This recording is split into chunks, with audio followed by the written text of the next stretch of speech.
ये कहानी है एक ऐसे योद्धा की जो अपनी शक्ति, वीरता और बहादुरी के लिए पूरे देश में प्रसिद्ध था। उसका नाम था नामान, अराम देश का सेनापति। लाखों लोगों की नजर में वह विजेता था। उसके अधीन सेना चलती थी, राजा उस पर भरोसा करता था। पर उसके जीवन में एक ऐसा घाव था, एक ऐसा अभिशाप जो उसके पूरे अस्तित्व को खा रहा था। हर रोज उसकी आंखों में यह पीड़ा झलकती थी कि सारी दुनिया उसकी वीरता को सलाम करती है, पर भीतर से वह धीरे धीरे टूट रहा था। ऐसे ही समय में उसके घर में एक छोटी सी दासी जो इजराइल से बंदी बनाकर लाई गई थी, उसने साहस करके अपने स्वामी से कहा, काश मेरा स्वामी सामरिया में रहते जहां परमेश्वर का भविष्यद्वक्ता है, वह अवश्य ही इन्हें इस रोग से मुक्त कर देता। यही शब्द, यही छोटी सी गवाही नामान को उस परमेश्वर के दूत भविष्यद्वक्ता एलीशा के पास ले जाने का कारण बनी। और यहीं से शुरू होती है एक ऐसी यात्रा जिसमें अभिमान और आज्ञाकारिता टकराते हैं और अंत में परमेश्वर की शक्ति विजयी होती है।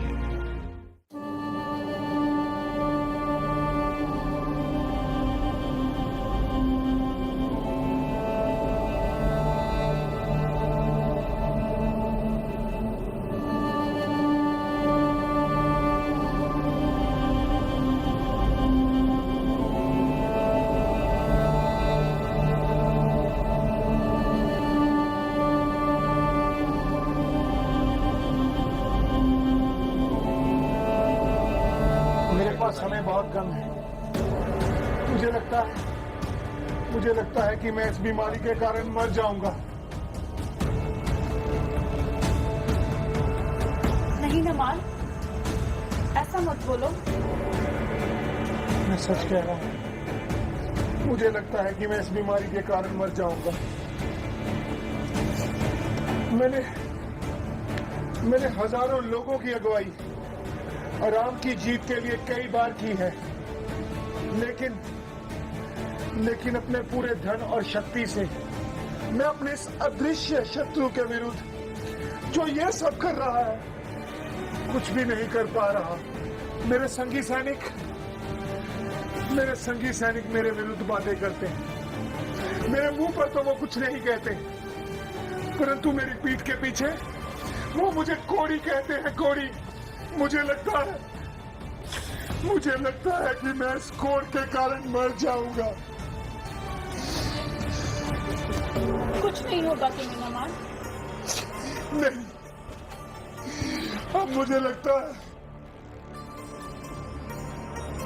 कि मेरा अंत निकट आ गया है। इस बीमारी के विरुद्ध मैं कुछ भी नहीं कर पा रहा हूं। अगर मेरा स्वामी शिमरोन के भविष्यवक्ता के पास होता तो वो उसे कोड़ से चंगा कर देता। क्या सच में? हाँ, ऐसा हो सकता है। तुमने ऐसा क्या कहा कि मेरी पत्नी चौंक गई? नमान, ये लड़की कहती है कि अगर तुम शिमरोन के भविष्यद्वक्ता के पास होते तो वो तुम्हारा कोड़ चंगा कर देते। तुम अच्छी तरह से जानती हो कि ये बातें वास्तव में सच्चाई नहीं है। इसलिए मेरे साथ इस बीमारी के इलाज और शिमरोन के भविष्यवक्ता के बारे में कोई बातचीत मत करो। मुझे लगता है कि मैं इस बीमारी से मरने वाला हूँ।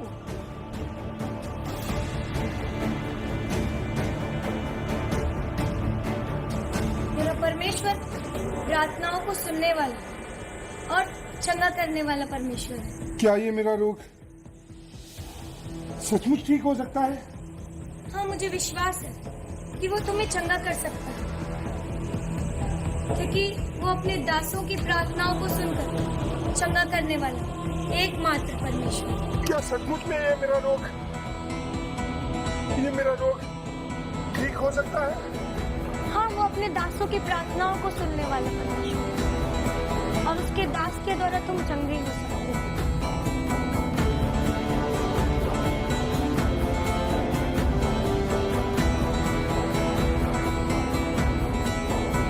ऐसा कैसे संभव हो सकता है कि किसी व्यक्ति के कहने मात्र से मेरा कोढ़ शुद्ध हो जाए? लेकिन वो लड़की कह तो बहुत विश्वास से रही थी। क्या ये सचमुच संभव है कि मैं कोढ़ से शुद्ध हो सकता हूँ? मुझे अपने राजा से जाकर एक बार बात करनी चाहिए और इजराइल जाने के लिए आज्ञा लेनी चाहिए।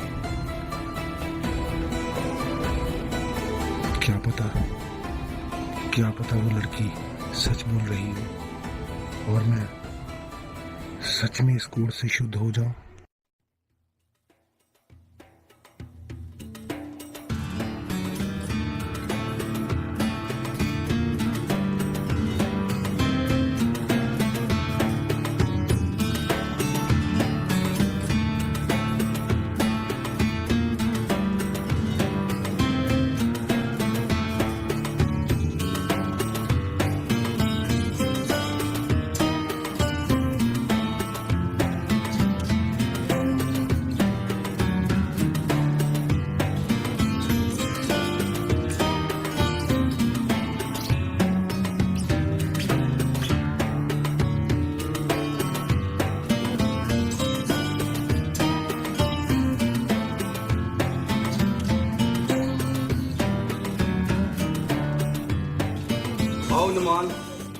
तो मुझे उस इजरायली लड़की ने यह बताया है कि वहां इजराइल में उसके लोगों के बीच में एक भविष्यवक्ता है जो मेरे इस कोढ़ को शुद्ध कर सकता है। महाराज, इजरायली तो शुरू से हमारे शत्रु रहे हैं,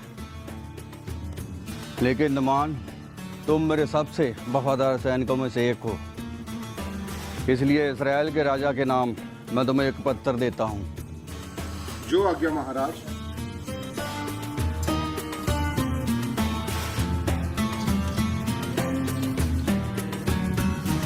हमने कल दिन निकलने से पहले निकलना है।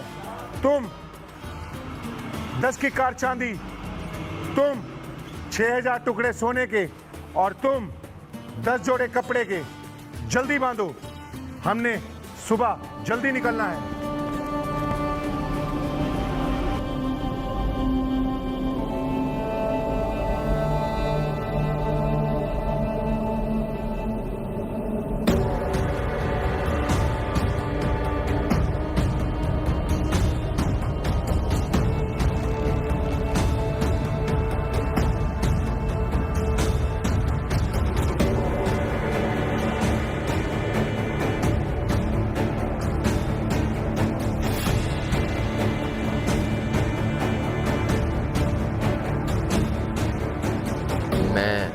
आराम का राजा हूँ, कृपया मेरे सेनापति नामान को चंगा किया जाए।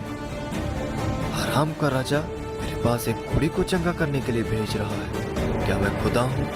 क्या वो मुझे खुदा समझता है? मुझे तो यही लगता है कि इसकी ये कोई चाल है।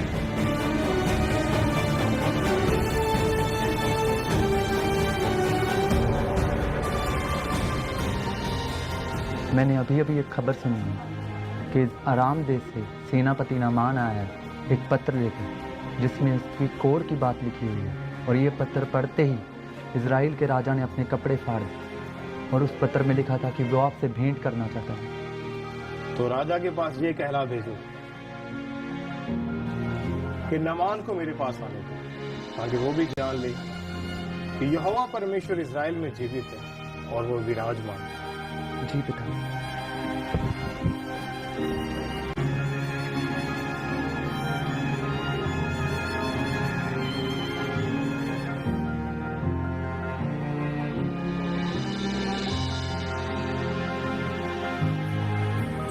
मेरे पिता, आराम देश से नामान आया है, वो कोढ़ के रोग से पीड़ित है।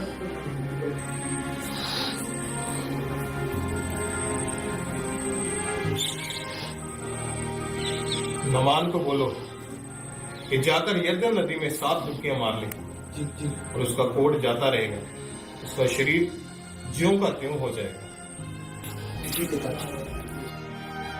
एलीशा के सेवक की बातें सुनकर नामान क्रोधित हो उठा और वापस चला गया।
कैसा भविष्यवक्ता था वो।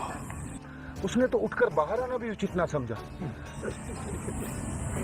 मैंने तो सोचा था कि वो अवश्य उठकर बाहर आएगा और मेरे पास खड़ा होकर अपने परमेश्वर यहोवा से मेरे लिए प्रार्थना करेगा और मेरे कोढ़ वाले स्थान पर हाथ रखकर मुझे शुद्ध करेगा, परंतु उसने तो बाहर आना भी उचित ना समझा। ये कैसा भविष्यद्वक्ता जो राम देश के इतने बड़े सेनापति को बाहर भेंट करने को भी नहीं आया। मुझे तो लगता है मैंने यहाँ आकर अपना समय ही बर्बाद किया। क्या हमारे दमिश्क की अबाना और परपर नदियां इज़राइल के सब जलाशयों से उत्तम नहीं? हाँ स्वामी, ये तो सही बात है। आपने भी तो उस नादान बच्ची की बात मानकर अपना और हमारा समय खराब किया है। वह कितना बड़ा भविष्यद्वक्ता था कि जो बाहर आकर राम देश के सेनापति को आकर भेंट भी नहीं कर सका। ये बात तो तुम्हारी ठीक है। इसमें कौन सी बड़ी बात है स्वामी? 7 डुबकियां ही तो लगानी है। अगर वो भविष्यद्वक्ता आपको इससे भी कठिन कोई काम देता तो क्या आप ना करते? बात तो तुम भी उचित कर रहे हो। मेरे ख्याल से आपको 7 डुबकियां लगा लेनी चाहिए। देखते हैं कि क्या होता है।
मेरा कोढ़ जाता रहा। हमारे स्वामी शुद्ध हो गए?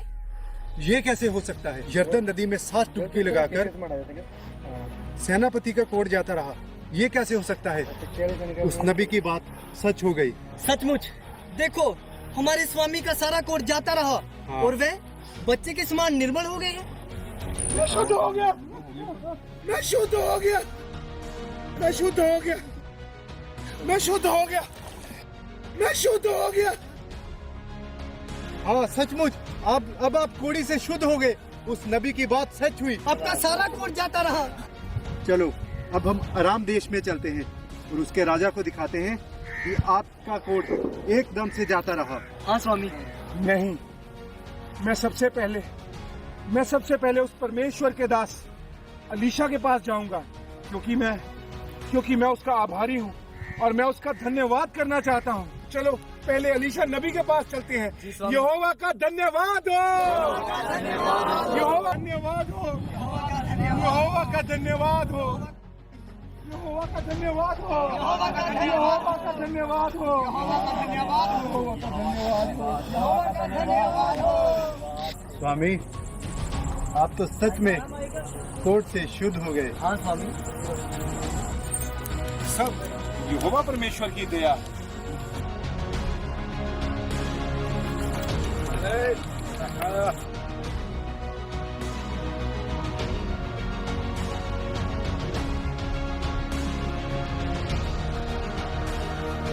हे परमेश्वर के दास, आपका धन्यवाद हो। आप ही के कारण मैं कोट से शुद्ध हो सका और मैं आपके लिए उपहार स्वरूप कुछ भेंट लाया हूं। कृपया इसे स्वीकार करें। मैं यहोवा परमेश्वर को मानता हूँ और निश्चय ये भेंट मैं ग्रहण नहीं कर सकता। तुम सब कुशल से घर लौट जाओ। परमेश्वर तुम्हारे साथ है। जो आज्ञा परमेश्वर के दास, परंतु आप मुझे ये आज्ञा दे कि मैं यहाँ से 2 खच्चर मिट्टी के ले जा सकूं, जिससे मैं यहोवा परमेश्वर के लिए एक वेदी बनाऊंगा और आज से मैं और मेरा घराना केवल यहोवा परमेश्वर की ही सेवा करेंगे। ठीक है, कुशल से विदा हो। परमेश्वर तुम्हारे संग है। आपका धन्यवाद, यहोवा का धन्यवाद हो।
नामान, तुम ठीक हो गए? ये कैसे हुआ? तुम शुद्ध हो गए, तुम्हारा कोट जाता रहा? कैसे हुआ?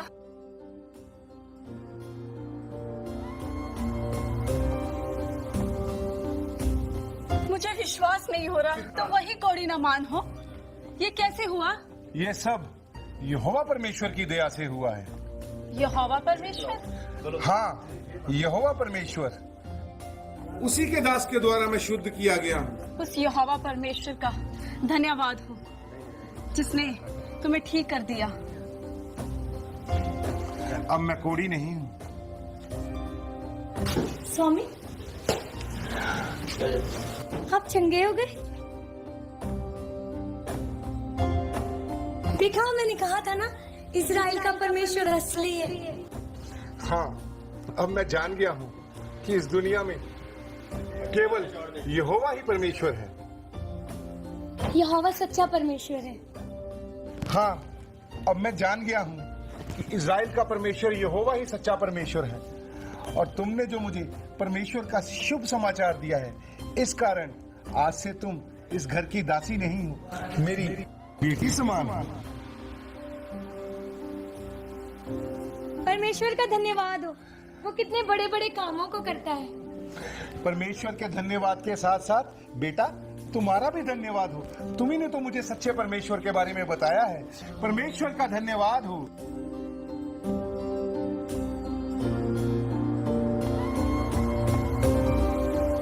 जैसा कि आपने देखा कि परमेश्वर के दास भविष्यद्वक्ता एलीशा के मुख से निकले हुए वचनों को जब नामान ने माना तो उसकी जिंदगी में एक बड़ा चमत्कार हुआ।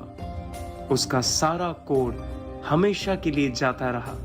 आज भी हमें इस बात पर गौर करने की जरूरत है कि परमेश्वर के दासों के मुख से निकले हुए वचन, उनके मुख से निकला हुआ एक एक शब्द हमारी जिंदगी में बड़े बदलाव और चमत्कारों को पैदा करता है। उनके मुख से निकले हुए शब्द परमेश्वर की ओर से होते हैं और वो शब्द कभी भी गिरते नहीं हैं, वो हमेशा पूरे होते हैं। जब हम अपनी जिंदगी में परमेश्वर के दासों के मुख से निकले हुए उन वचनों को अपने जीवन में ग्रहण करते हैं तो हम अपने जीवन में उन तमाम बंद रास्तों को खुलता हुआ देखते हैं। हम अपने जीवन में छुटकारे को आते हुए देखते हैं, चंगियाई को आते हुए देखते हैं। जिस तरह नामान कोढ़ी ने एलीशा के शब्दों को ग्रहण किया और उस पर ईमान लाया, विश्वास किया, तो परमेश्वर ने उसे उसके कोढ़ से सदा के लिए आजाद कर दिया। तो आज आप भी परमेश्वर के दासों के मुख से निकले हुए एक एक वचन पर विश्वास करें, उन पर ईमान लाएं और उन्हें अपने जीवन में ग्रहण करें, ताकि आप भी नामान कोढ़ी की तरह अपनी चंगियाई, अपने छुटकारे को और अपनी आज़ादी को ले सकें। सबको जय मसीह की।